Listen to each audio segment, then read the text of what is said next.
Wow, this is a really difficult question to answer.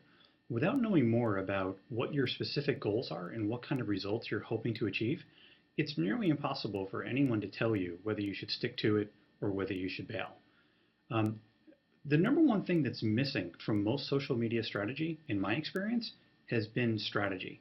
And if you don't have a strategy, if you don't have a really clear understanding of who's running your social media campaigns and why, and if they're the best people to do so, what your competitors are doing, what your key messages are, what your business's goals are, what your business aligned communication strategy is to help achieve those goals, whether your customers are even using social media or not, and what kind of information they're looking for from you at a baseline. If you don't know the answers to those questions, then trying to answer the question here, whether you should bail or whether you should stick with it, is really, really difficult and impossible.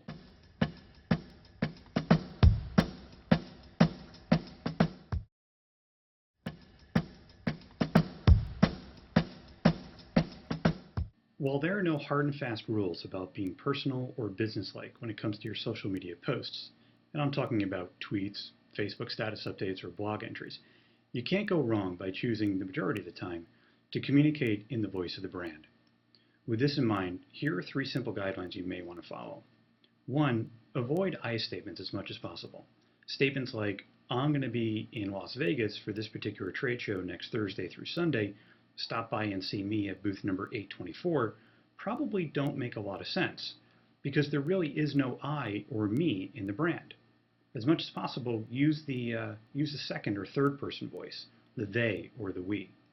Second, if you can't avoid communicating in the first person using I statements, make sure you identify who I is. So before the post or after the post, this is Jim, I'm communicating on behalf of brand X or whatever that may be.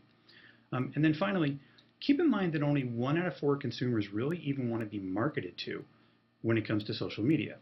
They're there more for the personal experience and more to connect with the brand in a more engaging, participatory kind of way. If you are going to market directly, make sure you tone the marketing messaging down. Try to make it personal. Try to make it conversational. In fact, conversational really is the key here. Everything that you do inside of these arenas should be conversational in nature, not businesslike.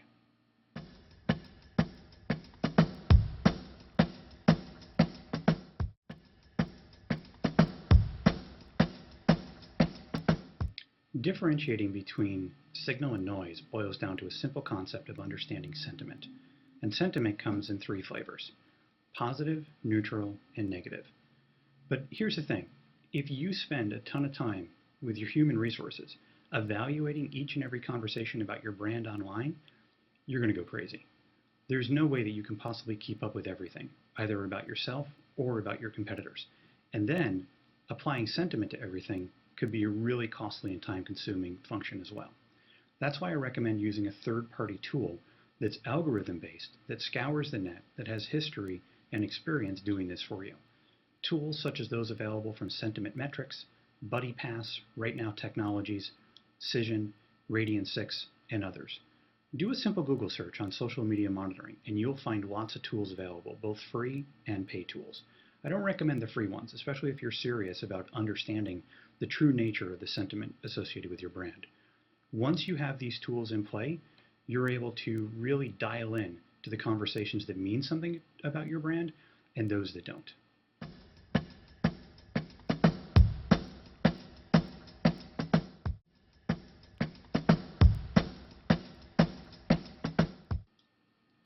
Finding what to say and having enough of it to say really starts with understanding what your customers want to hear from you. If you haven't taken the time yet to ask your customers what they're interested in, take the time to do that. You may be surprised, and it probably will take the pressure off of you in terms of having to come up with all the ideas about what to say yourself. Next, create an editorial calendar. It can be a simple document, something that outlines the key points that you want to discuss, the key things that you want to talk about over the next week or over the next 30, 60, or 90 days. Having a plan in place will make it a lot easier. Finally, if you work in a large enough organization where there's more than just you, talk to other people in the organization, especially those that have their finger on the pulse and heartbeat of what's going on with the customer base, or the vendors, or the other people that you interact with. You may be surprised to learn that other people in the organization have really strong opinions and great ideas about what you should be talking about.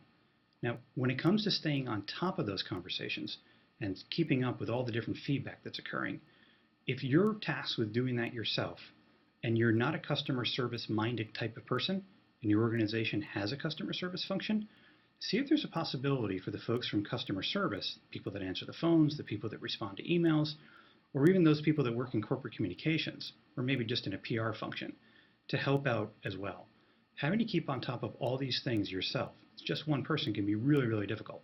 But if you have a customer service team, don't be afraid to use them. They're already responding to people's questions and requests by email and through the phone.